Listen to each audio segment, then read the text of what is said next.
Beyond any equation के YouTube channel पे आपका स्वागत है। आज का हमारा डिस्कशन होने वाला है फिर से आयोपियन के लिए जो हमारा लेक्चर चल रहा था डाइफ पेंटाइन इक्वेशन, उसके हम दो लेक्चर्स पहले ही ले चुके हैं। तो आज हमारा उसके ऊपर थर्ड लेक्चर है जिसमें हम क्वेश्चंस का डिस्कशन करेंगे और भी जो थोड़े बहुत इंपॉर्टेंट जो भी हमारे कॉन्सेप्ट्स है उनका हम डिस्कशन करेंगे। आई होप आपने प्रीवियस वीडियोस देखी होंगी। अगर आपको सेशन अच्छे लग रहे हैं तो आप चैनल को लाइक करें, शेयर करें, सब्सक्राइब करें ताकि आपको और भी अच्छे अच्छे वीडियोस यहाँ पर मिल सके। चलिए ठीक है, तो हम स्टार्ट करते हैं आज के हमारे डिस्कशन से। तो डिस्कशन में हमें क्या करना है, हमें डाइपेंटाइन इक्वेशंस के ऊपर क्वेश्चंस करने हैं। तो आज का जो क्वेश्चन होगा वो क्या है, देखिए एक्स वाई माइनस 7 का whole square is equal to what, x square plus y square आपको दे रखा है। और ऐसा बोला हुआ है कि एक्स और वाई जो है आपके वो क्या है, मतलब यहाँ पर जो वाई कॉमा एक्स दे रखे ये बेसिकली बिलोंग करते हैं किसको, ये बेसिकली बिलोंग करते हैं अगर हम बात करें तो ये होल नंबर को बिलोंग करते हैं। ठीक है, तो आपको ऐसे होल नंबर्स निकालने हैं एक्स और वाई जिसके लिए ये इक्वेशन सेटिस्फाई हो जाए। अब ऑब्वियस सी बात है, जब हम डाइपेंटाइन इक्वेशन की बात कर रहे हैं तो हम इंटीग्रल इक्वेशंस की बात करते हैं। तो यहाँ पर एक्स वाई होल नंबर दे रखा है यानी कि ये नॉन नेगेटिव इंटीजर्स है, तो हमें इस तरीके से सॉल्व करना होगा। तो कैसे करेंगे, देखिए इस क्वेश्चन को करने के लिए दिमाग में सबसे पहले क्या आना चाहिए, आपको a माइनस बी का होल स्क्वायर ओपन करना आता होगा। तो उसको हम क्या लिखेंगे, ए स्क्वायर माइनस 2ab, यानी कि इसको हम लिख देते हैं 14। इस पूरे को हम चलो मल्टीप्लाई करके डायरेक्टली लिख देते हैं, 2 7 का 14 बना देते हैं इसको।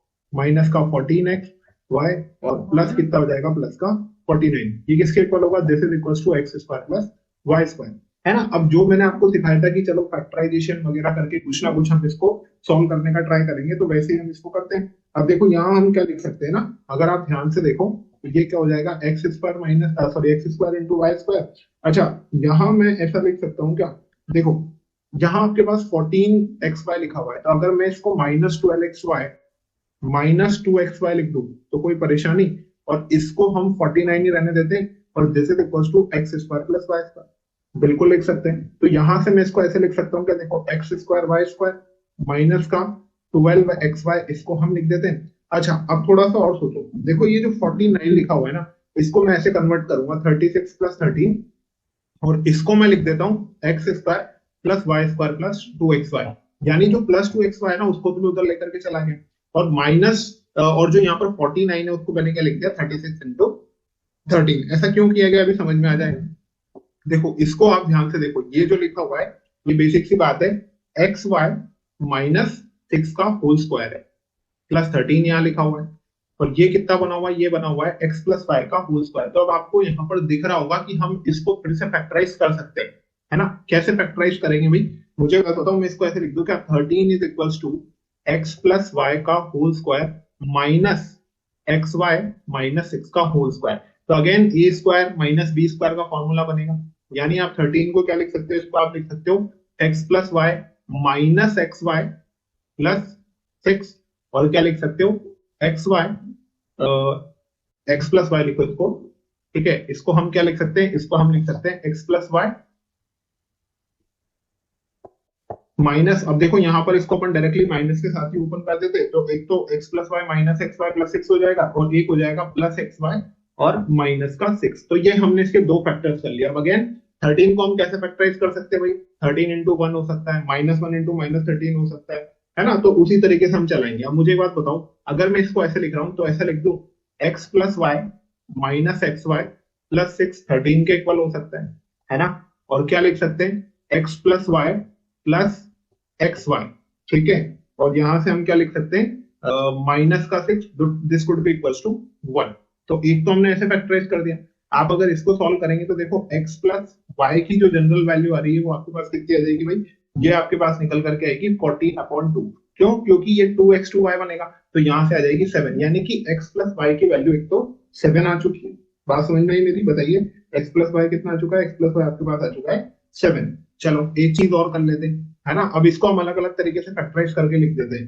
तो इसको हम इधर भी लिखते हैं, देखो क्या लिखेंगे, x plus y plus x y minus 6, है ना। एक काम करते हैं, यहां हमने इसको ऐसे लिखा है ना, तो ये -6 वाला एक और टर्म है, तो एक दूसरा टर्म और लेते हैं, क्या है x plus y minus x y plus 6। अब ध्यान से देखो, आपने पहले क्या किया था, ये माइनस वाला टर्म जो था उसको 13 लिया था, इसको 1 लिया था। तो ऐसा जरूरी थोड़ी कि ये 13 आ रहा हो ये 1 आ सकता है, हो सकता है ये 1 हो, ये 13 भी बन रहा हो। तो इसको हम चेंज करके भी लिखेंगे।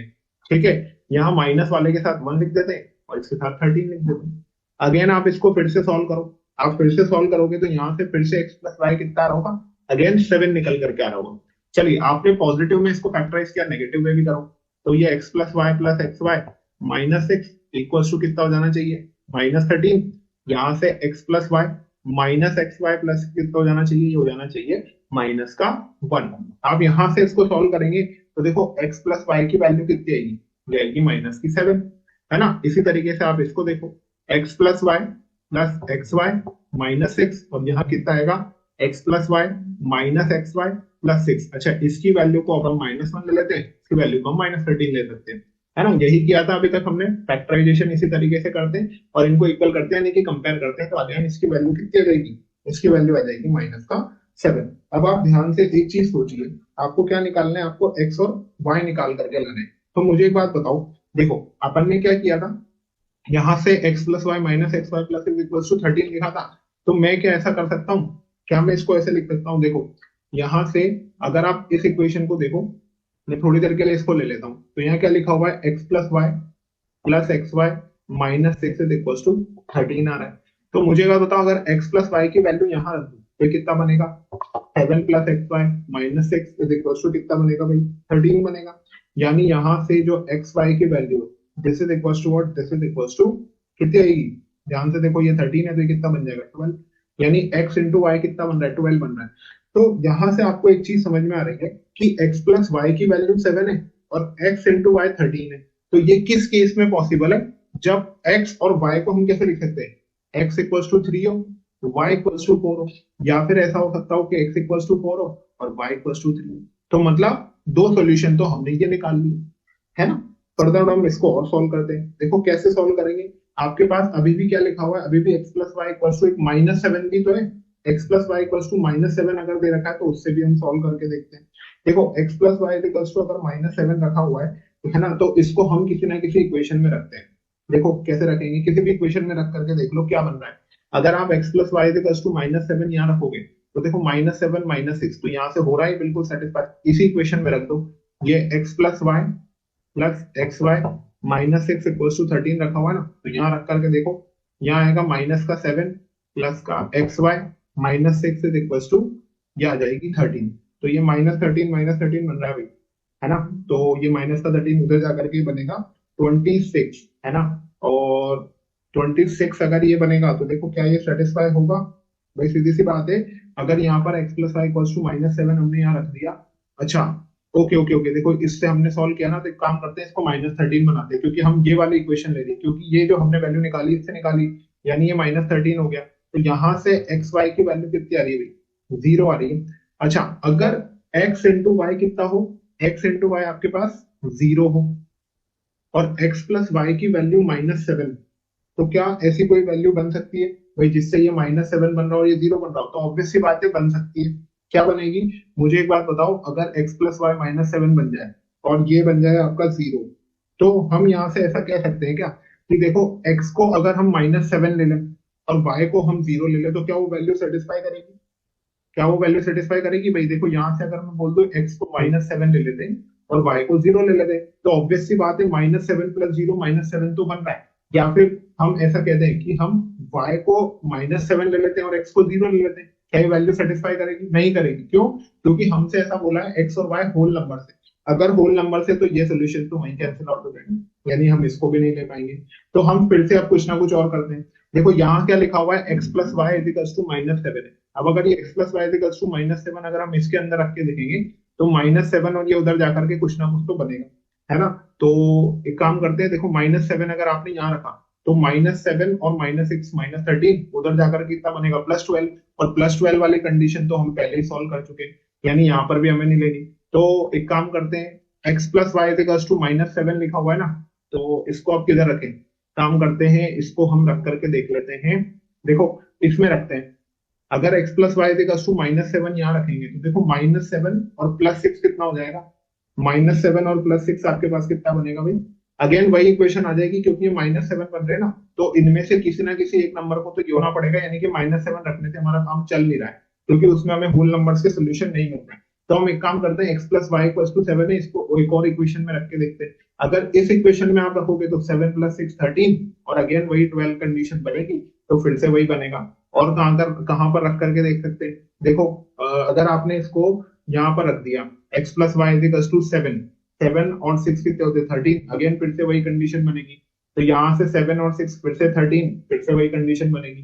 तो 7 - 6 ये गया, तो यहाँ से देखो आपके पास कुछ ना कुछ बन सकता है, ये माइनस का 1 बनेगा, मतलब यहाँ से 7 - 6 बनेगा 1, और इधर जाकर के ये बन जाएगा आपके पास जो है -2, तो वो भी कंडीशन सेटिस्फाई नहीं होगी। अच्छा, एक कंडीशन और है कि आपके पास देखो यहाँ पर अगर x प्लस वाई को 7 रख देते हैं, तो एक्स वाई की वैल्यू यहां से देखो, ये एक कंडीशन और है, इस इक्वेशन को भी लेते हैं, क्योंकि बाकी कंडीशन में हमारे पास जो है वैल्यू दो निकल करके नहीं आ रही है। तो हम एक काम करते हैं, ऐसा लिख देते हैं, x प्लस वाई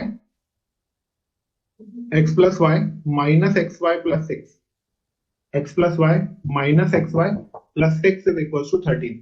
तो आप देखो, अगर इसके अंदर 7 रखोगे ना, तो 7 minus x y plus 6 is equal to 13 बनेगा, यानी यहां से x इंटू वाई की वैल्यू 0 आ रही है, और आपने इसके अंदर पुट किया क्या है, x plus y is equal to 7। तो ये एक कंडीशन और आ गई। अच्छा, ये 7 कब हो सकता है, जब x की वैल्यू 7 हो और y की वैल्यू 0, या फिर x की वैल्यू 0 और y की वैल्यू 7 हो। तो आपके पास दो केस निकल करके आ रहे हैं, जहां पर मतलब सॉरी, यहाँ के दो केस तो अलग थे, 3 और 4 और 4 और 3, और यहाँ के केस दो अलग और निकल करके आए, जिनको हमने 7007 बोला। क्योंकि बाकी में तो आपने देखा ही होगा ना कि हम जैसे जैसे वैल्यूज पुट कर रहे थे, तो नेगेटिव वैल्यूज निकल करके आ रही थी, और हमें सॉल्यूशन चाहिए होल नंबर। तो मतलब आप होल नंबर किस किस केस में आ रहे हैं, जब आप एक तो इस इक्वेशन में रख रहे हैं और एक इसके पहले वाली इक्वेशन में। तो टोटल हमारे पास कितने सोल्यूशन आ जाएंगे भाई, यहाँ से टोटल हमारे पास निकल करके आएंगे 4 सॉल्यूशंस, है ना। और 4 सॉल्यूशंस क्या क्या हो जाएंगे, देखो एक तो 3,4 है ना, एक 4,3 है, एक क्या आएगा 0,7 है, और एक 7,0 है। तो देखो आपको क्या है ना, हर कंडीशन में ये तो चेक करना पड़ेगा, और जैसे मैंने वर्बली चेक किया ना वैसे ही करना, क्योंकि आप बार बार कैलकुलेशन करोगे तो हो सकता है कि टाइम ज्यादा लग जाए। ठीक है, चलिए आगे बढ़ते हैं नेक्स्ट क्वेश्चन की तरफ। नेक्स्ट क्वेश्चन क्या कहता है कि भाई चलो आगे बढ़ते हैं। अब आपको एक सिचुएशन और दे रखी है, देखो इस तरीके का क्वेश्चन मैंने आपको पहले भी करवाया था, है ना। जैसे p upon x plus q upon y, ये क्यू है, दिस इज इक्वल्स टू 1 दे रखा है, और आपसे बोला है p और q प्राइम है, तो इसके कितने सोल्यूशन बन सकते हैं, है ना। p और q कैसे प्राइम है, अब अगर प्राइम है तो ऑब्वियस सी बात है, हम यहाँ पर बात किसकी कर रहे हैं, इंटीजर्स की होंगे। तो आप इसको कैसे सॉल्व करोगे अगर इस तरीके का क्वेश्चन आ गया। अब अगर ये प्राइम है तो आपके कितने सॉल्यूशन यहाँ पर बन रहे होंगे जो कि इंटीग्रल होंगे। यहाँ पर कुछ नहीं बोला है कि भाई पॉजिटिव नेगेटिव, यहाँ पर केवल इंटीग्रल सॉल्यूशंस की बात करेंगे। तो इस केस में अगर हमें इंटीग्रल सॉल्यूशंस निकालना है तो हमें करना क्या होगा, देखो मुझे एक बात बताओ, क्या मैं इसको ऐसे लिख दूं, p y plus q x equals to x y, लिख सकते हैं, ऐसा ही कुछ किया था हमने पहले भी। तो देखो इसको हम क्या लिख सकते हैं, p y plus q x minus x y equals to 0, लिख सकते हैं भाई, बताइए।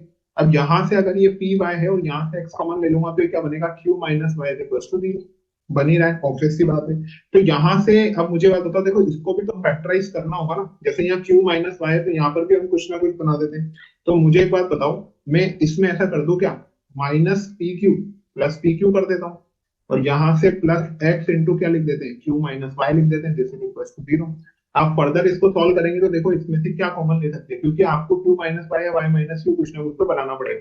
यहाँ से आप p कॉमन ले लो, तो ये y माइनस क्यू बन जाएगा, प्लस x यही लिखा रहने दो, इसको आप q माइनस वाई बना दो, और इक्वल्स टू में माइनस पी क्यू लिख दो, भाई ये वाला पी क्यू उठा करके इधर ले जाओ। ठीक है, अब फर्दर हम इसको सॉल्व करते हैं। मुझे एक बात बताओ, क्या मैं इसको ऐसे लिख दूं, माइनस का p, और इसको हम लिख देते हैं q minus y, plus x यहाँ लिखा हुआ है, यहाँ पर भी क्या है, q minus y, this is equals to minus p. पूरे में से क्या कॉमन ले लेते हैं, q माइनस वाई, और इसको हम क्या लिख देते हैं, इसको हम लिख देते हैं x माइनस पी, तो this is equals to minus p, क्यों हमने फिर से फैक्टराइज कर दिया, है ना। तो अब आप चाहें तो इसको इस तरीके से लिख सकते हैं भाई, है ना। कैसे लिखेंगे, देखो क्या हम इसको ऐसे लिख सकते हैं, ये हो जाएगा आपके पास y minus Q, minus common ले लेते हैं, ये x minus P, minus common लेंगे तो इस माइनस से कैंसिल आउट हो जाएगा, ये पी क्यू बन जाएगा। अगेन हमने इस इक्वेशन को फैक्टराइज कर दिया, तो आप फैक्टराइज अगर करोगे तो देखो क्या क्या हो सकता है, y माइनस क्यू को हम यहाँ लिख देते हैं और x माइनस पी को हम यहाँ लिख देते हैं। अब मुझे एक बात बताओ, y माइनस क्यू को मैं p ले लेता हूँ, इसको q ले लेता हूँ, इसको q ले लेता हूँ, इसको p ले लेता हूँ, ले सकते हैं ना, ऑब्वियस सी बात है ना।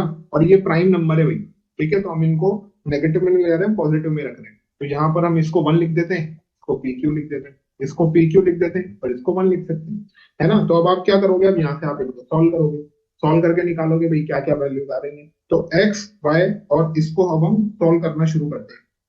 तो मुझे एक बात बताओ कि अगर y minus q is equal to p है, तो यहां से क्या हो सकता है, देखो अलग अलग वैल्यूज निकल करके आएंगी ना, क्या क्या वैल्यूज निकल करके आ सकती है, मुझे बताओ। जैसे अगर आप x को सॉल्व करोगे तो x की क्या क्या वैल्यू निकल करके आएगी भाई, x इज इक्वल टू एक तो आ रहा है आपके पास देखो p प्लस क्यू, इसको उधर ले जाओ, ये कितना निकल करके आ रहा है p प्लस क्यू, ठीक है। आप इसको लेकर के जाओ उधर, तो ये कितना बनेगा देखो, पी क्यू प्लस पी भी बन जाएगा, है ना, और क्या बन जाएगा, टू पी भी बन जाएगा, और कितना बन जाएगा, वन प्लस पी भी बन जाएगा। तो मतलब एक्स की ये चार वैल्यूज आ चुकी।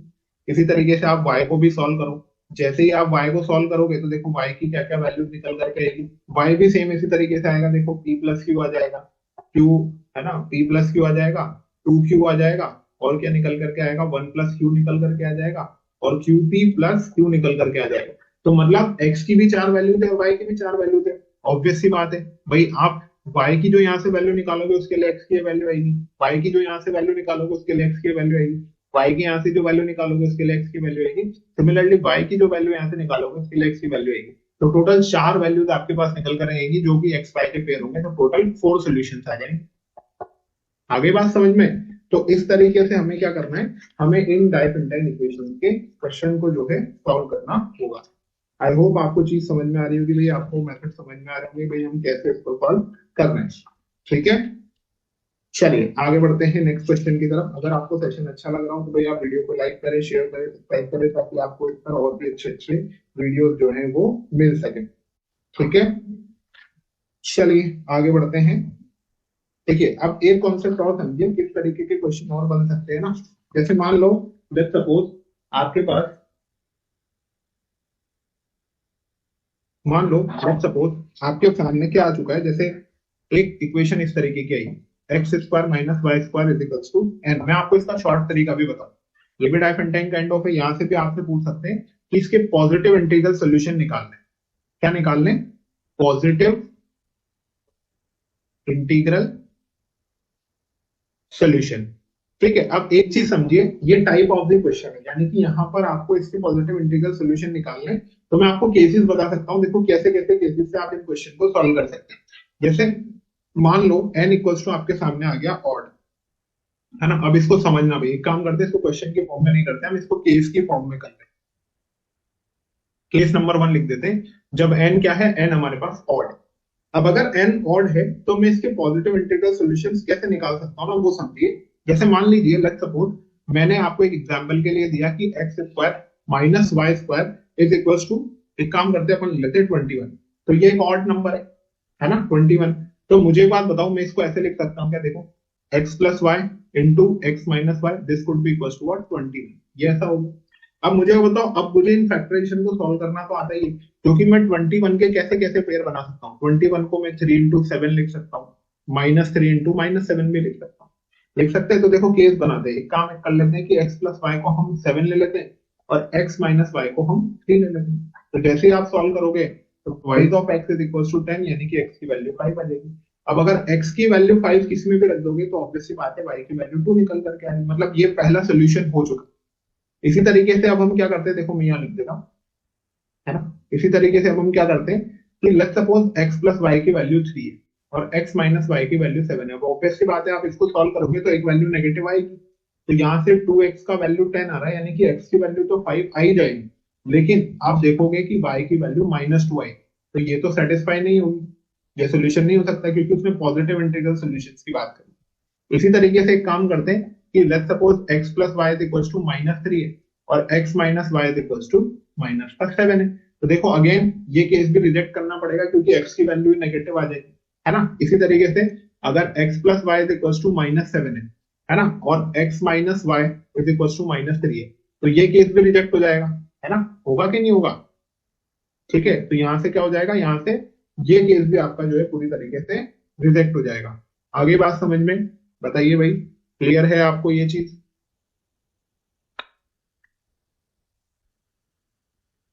ठीक है। अब अगर ये चीज भी रिजेक्ट हो गई है तो अभी देखिए एक फैक्टर और बना सकते हैं, 21 और 1। ये तो बनाया ही नहीं हमने, है ना? तो ये केस आप छोड़ना मत। तो यहां से देखिए x plus y is equal to 21 आ जाएगा और x minus y is equal to 1 आ जाएगा। आप इसको सॉल्व करोगे तो देखो एक्स की वैल्यू 11 आ रही है। अगर x की वैल्यू 11 आ रही है तो y की वैल्यू 10 आ रही है। ऑब्वियस सी बात है, मतलब ये एक केस और सेटिस्फाई कर गया। अब ऑब्वियस सी बात है, अगर आप x प्लस वाई को यहां से क्या लोगे, जैसे मान लो अगर आपने x प्लस वाई को 1 ले लिया और x माइनस वाई को 21 ले लिया, तो ये केस भी रिजेक्ट करना पड़ेगा, क्योंकि x पॉजिटिव आ जाएगा लेकिन y तो नेगेटिव आ जाएगा ना। तो टोटल मिला करके आपके पास इस इक्वेशन की दो ही सोल्यूशन आ रहे हैं, एक तो 5,2 और एक 11,10। तो ये पॉजिटिव इंटीग्रल सॉल्यूशन हो जाएंगे, यानी कि ओनली टू सॉल्यूशन। अच्छा, अब देखिए इसका डायरेक्ट मेथड क्या होता है ना, वो मैं आपको बता देता हूँ। ठीक है, जब भी आपके पास क्या हो, जब भी आपके पास ऐसा दे रखा हो कि ये जो x square minus y square is equal to n है, और एन लेट सपोज आपके पास क्या दे रखा है, ऑड है, और ऐसा बोला हुआ है कि नॉट अ परफेक्ट स्क्वायर, क्या है कि ये एक परफेक्ट स्क्वायर नहीं है, नॉट अ परफेक्ट स्क्वायर। तो उस केस में जो इसके सॉल्यूशंस होंगे, जो कि पॉजिटिव इंटीग्रल्स होंगे, वो कितना होगा, total factors of n divided by 2। क्या होगा, total factors of n divided by 2। अब कैसे निकालेंगे, देखो यहां से अगर आप ध्यान से देखो तो x square minus y square is equal to 21 है, तो 21 के टोटल कितने फैक्टर्स होते हैं भाई, 4 फैक्टर्स होंगे। तो अगर इसके टोटल 4 फैक्टर थे तो आप देख सकते हो ना, 21 को हम ऐसे फैक्टराइज करते हैं 3 into 7, और इसके टोटल फैक्टर्स निकालने के लिए पावर में 1 + 1 करके मल्टीप्लाई कर देते हैं।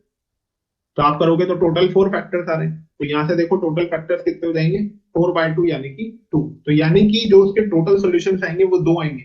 और अभी मैंने आपको सॉल्व करके भी दिखाया कि इसके जो टोटल फैक्टर्स आ रहे हैं, टोटल सोल्यूशन आ रहे हैं, वो कितने आ रहे हैं, 2 ही सोल्यूशन निकल करके आ रहे हैं। और यहाँ पर भी टोटल कितने सोल्यूशन आ रहे हैं, 2 सोल्यूशन आ रहे हैं। तो आप डायरेक्टली याद रखिए कि x square minus y square is equal to, अगर आपके पास एन हो और एन ऑड हो और एन परफेक्ट स्क्वायर ना हो, तो उस केस में उसके जो total number of positive integral solution होंगे वो total number of factors of n divided by 2 हो जाएगा। बात समझ में आ गई मेरी, बताइए, है ना? चलिए अब केस नंबर जो इसके अंदर 2 आता है। अब देखिए केस नंबर 2 में क्या आता है, जैसे मान लो लेट्स सपोज एन आपके पास ऑड है। अब मैं आपको डायरेक्टली इसके जो है फॉर्मूला बता देता हूँ आप कैसे करेंगे, क्योंकि आपको इसी तरीके से सॉल्व करना होगा और आपके सॉल्यूशंस आ जाएंगे।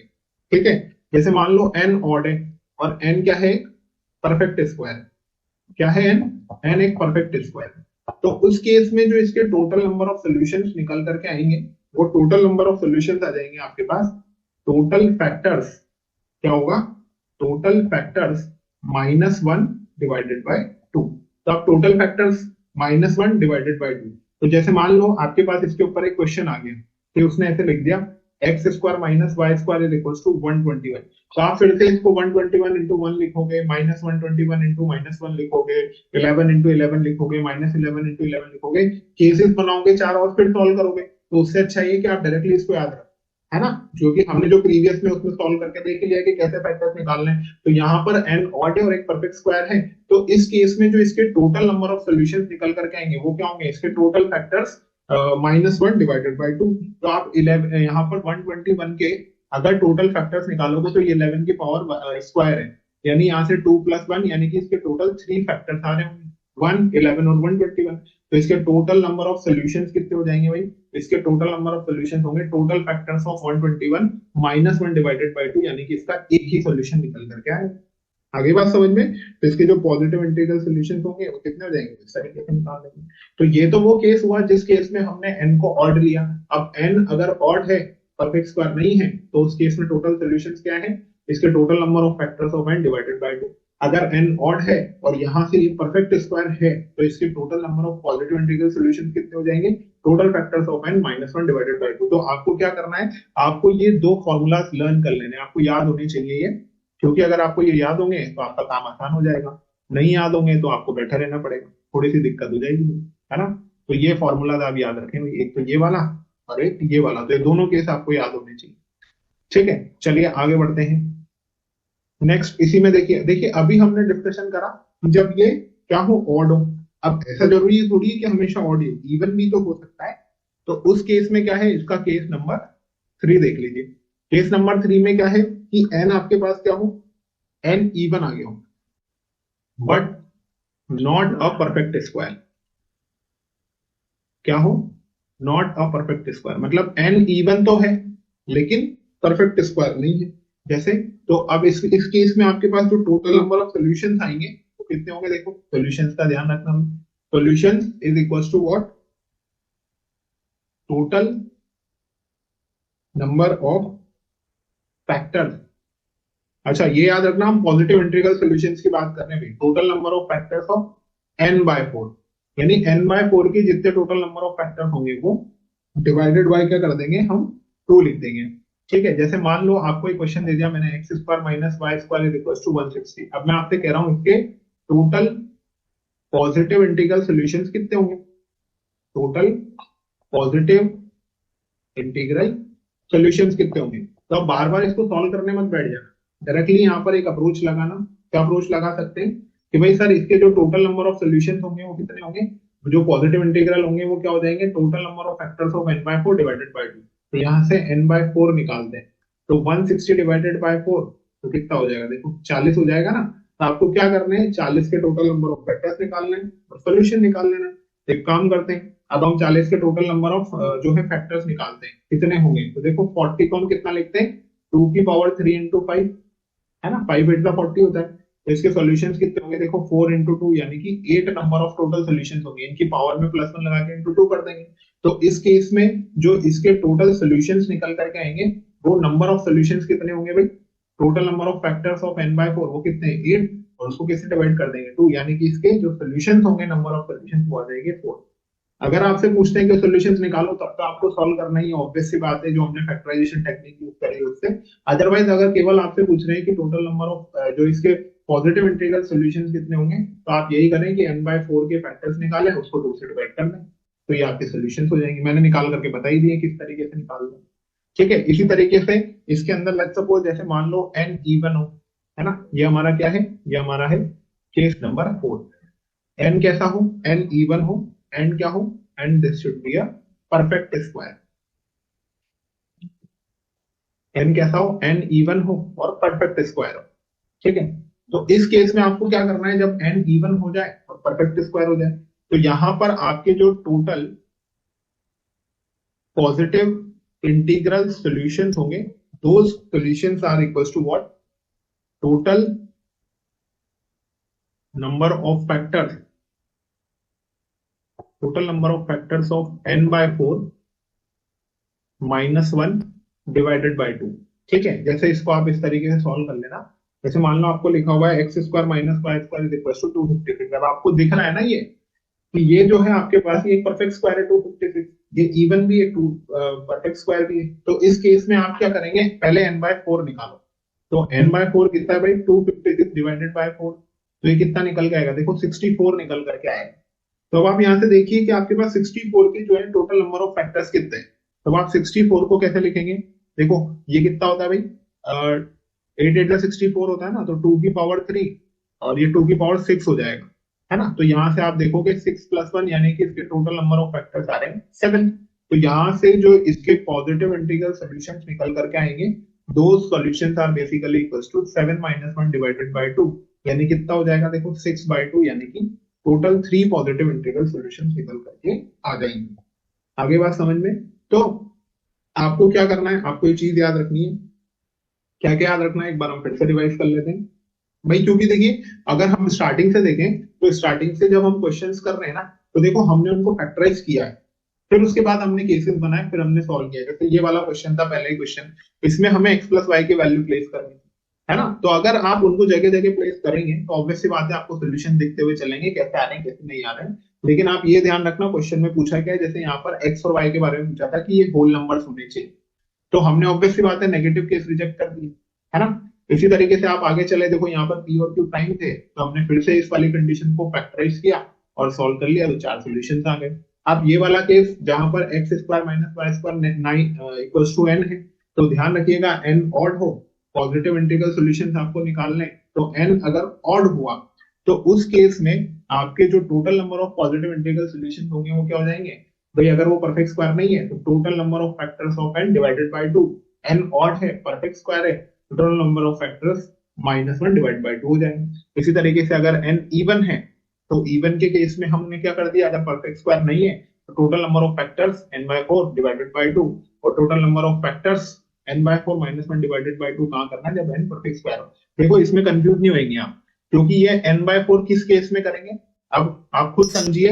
आपने n/4 तो दोनों जगह करना है, लेकिन -1 कब करेंगे, क्योंकि आप खुद देखो 7 2 से डिवाइड तो नहीं हो सकता ना, तो थोड़ा सा दिमाग लगाओगे तो फॉर्मूला भी लर्न हो जाएगा कि हाँ यार ये 7 है और ये तो 2 से डिवाइड होगा ही नहीं, तो 7 -1 कर देते हैं, उसके सॉल्यूशन आ जाएंगे। इसी तरीके से यहाँ देखो, यहाँ आपने देखा था कि ये 8 आ रहा था, जब भी परफेक्ट स्क्वायर नहीं था, तो 8 तो डायरेक्टली 2 से डिवाइड हो जाएगा, तो -1 करने की जरूरत नहीं।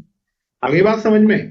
तो आई होप आपको सेशन अच्छा लगा होगा। अगर आपको सेशन अच्छा लगा हो तो प्लीज वीडियो को लाइक करें, चैनल को शेयर करें, सब्सक्राइब करें, ताकि आपको मैथमेटिक्स से रिलेटेड और भी अच्छा अच्छा कंटेंट मिलता रहे। ठीक है, तो आईओक्यूएम की सीरीज के हमारे लेक्चर्स चलते रहेंगे। अब इसमें आगे हम और भी नंबर सिस्टम से रिलेटेड जो भी टॉपिक्स हैं, जो भी डिस्कशन है, वो सब करेंगे। आप चैनल को सब्सक्राइब करिए ताकि आपको इससे रिलेटेड वीडियोस डेली के डेली मिलते रहे। ठीक है, चलिए तो आज के लिए बस इतना ही, इसके आगे मिलते हैं नेक्स्ट सेशन में। Bye bye.